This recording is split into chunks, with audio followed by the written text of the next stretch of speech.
Então, muitas vezes nós temos dificuldades de sair de uma situação de sofrimento emocional.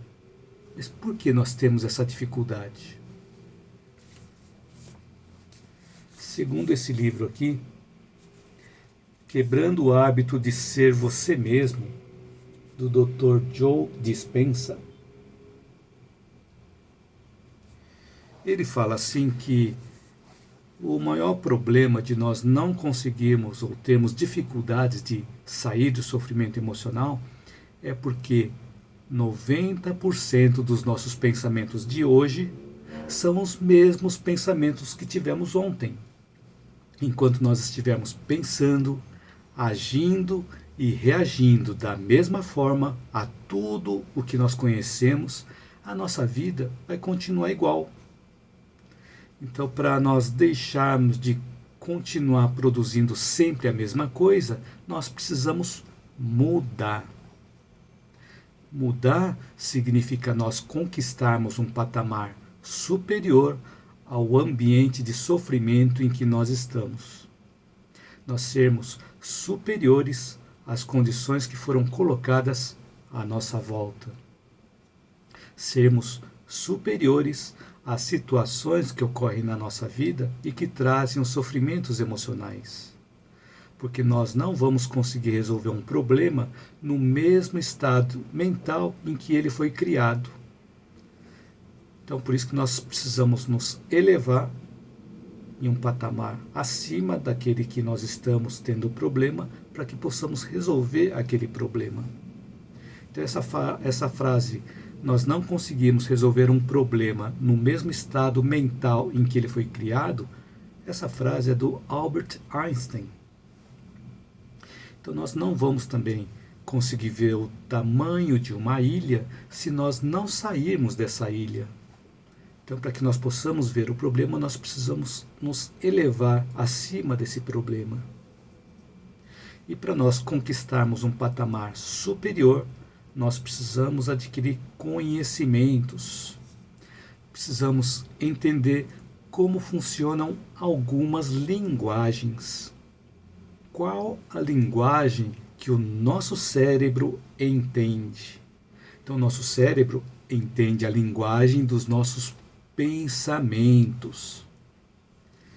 Então, foram feitos experimentos na área da neurociência, através de PET scans, que é uma tomografia computadorizada por emissão de pósitrons, que vem a ser um exame de imagem utilizado para fazer análises, também fazer diagnósticos precoces em uma determinada região estudada do corpo humano. Então, nessas situações, foram estudadas regiões do cérebro. Então, em uma das situações, uma pessoa visualizava uma garrafa e se notava que algumas regiões do cérebro eram estimuladas. Então, numa outra situação, outras pessoas mentalizavam uma garrafa, só mentalizavam, mas não olhavam a garrafa, apenas mentalizavam uma garrafa e se notava que as mesmas regiões do cérebro eram estimuladas. Ou seja, o nosso cérebro não sabe diferenciar o que nós vemos e o que nós imaginamos. Não sabe diferenciar o que é real e o que é imaginário. Então, cada vez que nós pensamos em algo, nós formamos imagens que transmitimos para o nosso cérebro e ele interpreta aquilo como sendo realidade. Então, a linguagem do nosso cérebro são os nossos pensamentos. E qual é a linguagem que o nosso corpo entende? O nosso corpo entende a linguagem dos nossos sentimentos. E isso também já foi estudado, pesquisado pela epigenética, até já comentei em outros vídeos, demonstrando que as nossas emoções atuam no nosso corpo físico. Eles produzem substâncias que são descarregadas no nosso corpo físico.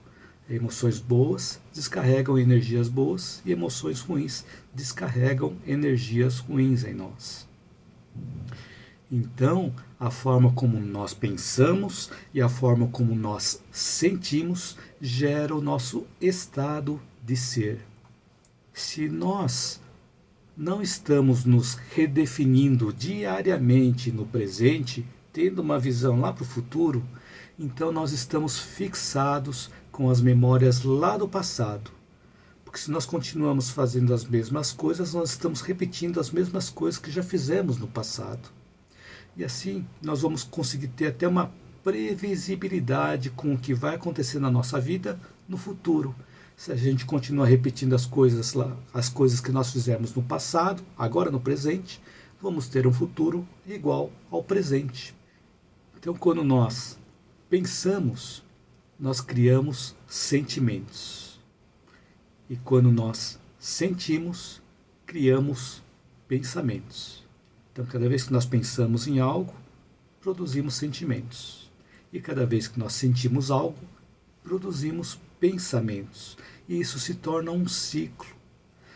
Mas cada vez que nós repetimos esse mesmo ciclo, com o passar do tempo, nós vamos condicionando o nosso corpo a adquirir um hábito de pensar a mesma coisa e sentir a mesma coisa.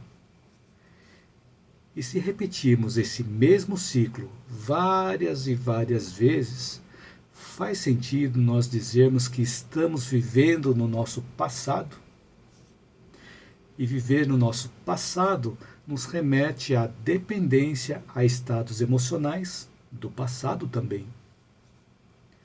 Então, para mudarmos, nós precisamos fazer algum movimento diferente, pensar de forma diferente, sentir de forma diferente e agir de forma diferente também.